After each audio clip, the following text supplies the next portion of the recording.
मुनिराज 32 अंतराय और 46 दोषों को टालकर आहार करते हैं। ये जो आहार संबंधित 46 दोष है, उसमें भी 16 उद्गम दोष, 16 उत्पादन दोष और 14 आहार संबंधित होते हैं।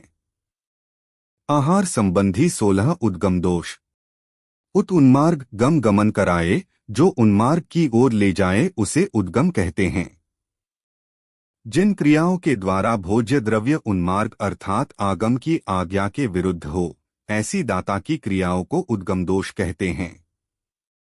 आहार के बनाने में श्रावक के माध्यम से जो दोष लगते हैं वे उद्गम दोष हैं, जो आहार के उद्गम स्थान पर उद्गम के समय में होते हैं। इन उद्गम दोषों के 16 भेद हैं, जो इस प्रकार हैं। 1. उद्दिष्ट दोष। किसी भी भेष वाले गृहस्थों, पाखंडियों या सर्व साधुओं के उद्देश्य से बनाए हुए भोजन को उद्दिष्ट कहते हैं। श्रावक की प्रवृत्ति अतिथि संविभाग की होती है। श्रावक अपने आहार को स्वयं इस प्रकार बनाता है कि वह एक पात्र को दान देकर भोजन किया करे। मुनि इस प्रकार श्रावक के लिए बने हुए भोजन का अधिकारी हो सकता है। इसके विपरीत बने हुए भोजन में आरंभ विशेष होने से उस उद्दिष्ट भोजन के आहार में सावध्य का दोष हो जाता है, जिसे उद्दिष्ट दोष कहते हैं। 2. साधिक अध्याधि दोष। संयमी साधु को आता देख उनको देने के लिए अपने निमित्त चूल्हे पर रखे हुए जल और चावलों में और अधिक जल और चावल मिलाकर फिर पकावे, अथवा जब तक भोजन तैयार न हो तब तक धर्म प्रश्न के बहाने साधु को रोक रखे, वह साधिक अध्यधि दोष है। 3. पूति दोष। प्रासुक आहारादिक में अप्रासुक सचित्त वस्तु को मिश्रित करना पूति दोष है। प्रासुक द्रव्य भी पूतिकर्म से मिला पूतिकर्म कहलाता है। पूति दोष के 2 प्रकार है, अप्रासु मिश्रण और पूतिकर्म कल्पना। अप्रासु मिश्रण प्रासुक वस्तु में अप्रासुक वस्तु मिला देने को अप्रासु मिश्रण कहते हैं।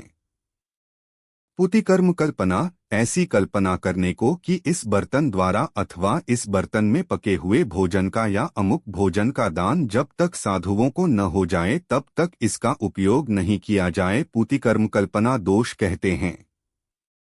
इसके 5 भेद हैं, चूल्ही, चूल्हा, ओखली, कड़छी, पकाने के बासन तथा गंध युक्त द्रव्य।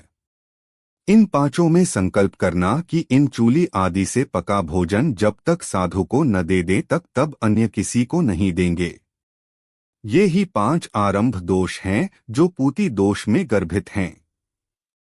इसमें अप्रासु मिश्रण में तो हिंसा का दोष तथा पूति कर्म कल्पना में साधु के निमित्त के संबंध का दोष हो जाता है।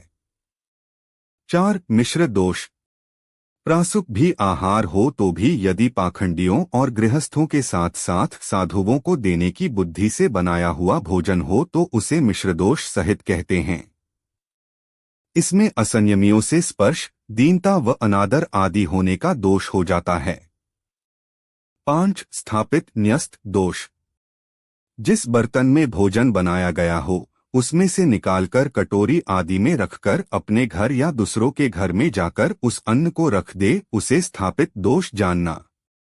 इसमें 2 दोष हो जाते हैं, एक तो नया आरंभ हुआ और फिर उसमें से यदि कोई दूसरा दातार उसको दे तो उसमें गड़बड़ी भी हो सकती है। 6. बलि दोष। कुदेवादिक, यक्ष पितरादि देवता के लिए बनाए हुए आहार में से बचा हुआ आहार यतियों को देना बलि है तथा बचे हुए अर्घ्य जलादिक से यतियों की पूजा करना बलिदोष है। इसमें सावध्य दोष की सिद्धि है। 7. प्राभृत प्रावृत्तित दोष। पात्र को पड़गाहने पीछे काल की हानि वृद्धि करना अथवा नवधा भक्ति में शीघ्रता व विलंब करना प्राभृत दोष है। प्राभृत दोष 2 प्रकार के होते हैं, बादर प्राभृत और सूक्ष्म प्राभृत। ऐसा संकल्प करके कि मैं अमुक माह आदि की अमुक तिथि को अतिथि संविभाग व्रत पालूंगा, फिर उस तिथि के बदले पहले या बाद में दान देना, सो बादर प्राभृत दोष है। ऐसा संकल्प करके कि दिन के पूर्व भाग में उत्तर भाग में पात्र दान करूंगा, फिर उस समय के बाद या पहले पात्र दान करना सूक्ष्म प्राभृत दोष है। इस वृद्धि हानि से परिणामों की संश्लेषता उत्पन्न हो जाती है। 8. प्राविष्करण प्रादुष्कृत दोष। अंधेरा जानकर दीपक का उजाला करना प्राविष्करण दोष है। प्रादुष्कृत दोष दो प्रकार से होता है। संक्रम प्रकाश। साधु के घर आ जाने पर भोजन के पात्र आदि को एक जगह से दूसरी जगह ले जाना सो संक्रम प्रादुष्कृत है। साधु के घर आ जाने पर किवाड़ मंडप आदि दूर करना, भस्म या जलादिक से बर्तनादि को साफ करना, दीपक जलाना आदि प्रकाश दोष है। 9. कृत दोष। जब साधु भिक्षा के अर्थ घर आवे तब गौ आदिक सचित द्रव्य या सुवर्ण चांदी आदि अचित द्रव्य देकर भोजन लाया जावे, उसे कृत दोष कहते हैं। इसमें नैमित्तिक आरंभ व विकल्पों का बाहुल्य होता है। 10. प्राभृण्य प्रामित्य ऋण दोष। साधुओं को आहार कराने के लिए दूसरे से उधार भात आदिक भोजन सामग्री लाकर देना प्रामृश्य दोष है। उसके दो भेद हैं, सवृद्धिक और अवृद्धिक। कर्ज से अधिक देना सवृद्धिक है। जितना कर्ज लिया उतना ही देना अवृद्धिक है। उधार लाने और उसके चुकाने में दाता को अनेक कष्ट उठाने पड़ते हैं। ऐसा कष्ट साध्य आहार मधुर की वृत्ति वाले साधु के अयोग्य है। ऐसा आहार करने में अद्या का दोष उत्पन्न होता है। 11. परिवर्तित दोष। भिक्षार्थ साधु के आने पर किसी से किसी भोज्य पदार्थ के बदले में कोई अन्य भोज्य पदार्थ लेने को परिवर्तित दोष कहते हैं। इसमें भी दाता को संक्लेश होता है, अत उस आहार में भी अद्या का दोष उत्पन्न हो जाता है। 12. अभिहृत अभिघट दोष।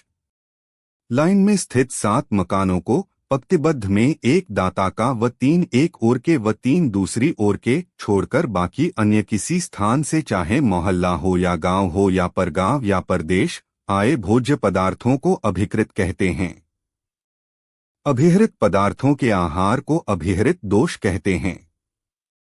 इसके भी दो भेद है, देशाभिघट दोष और सर्वाभिघट दोष। पूर्वादि दिशा के मोहल्ले से पश्चिमादि दिशा के मोहल्ले में भोजन ले जाना स्वग्रामाभिघट दोष है। इसमें एर्यापत शुद्धि नहीं हो सकती है, अत जीव हिंसा का दोष आता है। 13. उद्भिन्न दोष।